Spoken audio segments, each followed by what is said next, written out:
एक मछुआरा समुद्र में मछलियां पकड़ने के लिए निकला। काफी दूर जाने के बाद अचानक आसमान पर काले बादल छा गए, तेज हवाएं चलने लगी और देखते ही देखते एक भयंकर तूफान आ गया। कश्ती लहरों के साथ इधर उधर डोलने लगी। मछुआरे ने अपनी पूरी ताकत लगा दी, मगर तूफान इतना तेज था कि आखिरकार कश्ती उलट गई और वो बेहोश होकर समुद्र की लहरों में बहता चला गया। जब उसे होश आया तो उसने खुद को एक सुनसान टापू पर पाया। चारों ओर कोई पर किसी को भेज दे।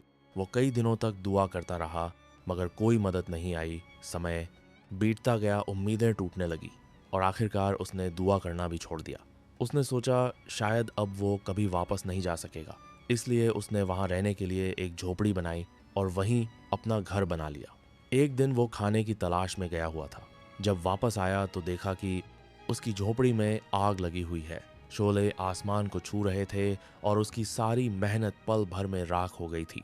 वह रोते हुए आसमान की ओर देखकर बोला, ए खुदा, मैंने तुझसे मदद मांगी, तूने मदद नहीं की। मैंने पनाह के लिए एक घर बनाया, तूने वह भी जला दिया। अभी वह इन ही सोचों में खोया हुआ था कि अचानक दूर से इंसानों की आवाजें सुनाई दी। वो चौंक गया, तुरंत उठा और किनारे की तरफ दौड़ पड़ा। जब वो वहां पहुंचा तो हैरान रह गया। कुछ व्यापारी एक बड़ी नाव के साथ टापू पर खड़े। तुम लोग यहाँ कैसे आए? व्यापारियों ने जवाब दिया, हम समुद्र से गुजर रहे थे। जब तुम्हारी जलती हुई झोपड़ी का धुआं देखा तो समझ गए कि कोई मदद के लिए पुकार रहा है, इसीलिए हम यहाँ आ गए। ये सुनकर मछुआरे की आंखों से आंसू बहने लगे। वहां आसमान की तरफ देखकर बोला, ए खुदा, मुझे माफ कर दे। मैं तुझसे शिकायत कर रहा था और तू तो मेरी मदद का इंतजाम पहले ही कर चुका था।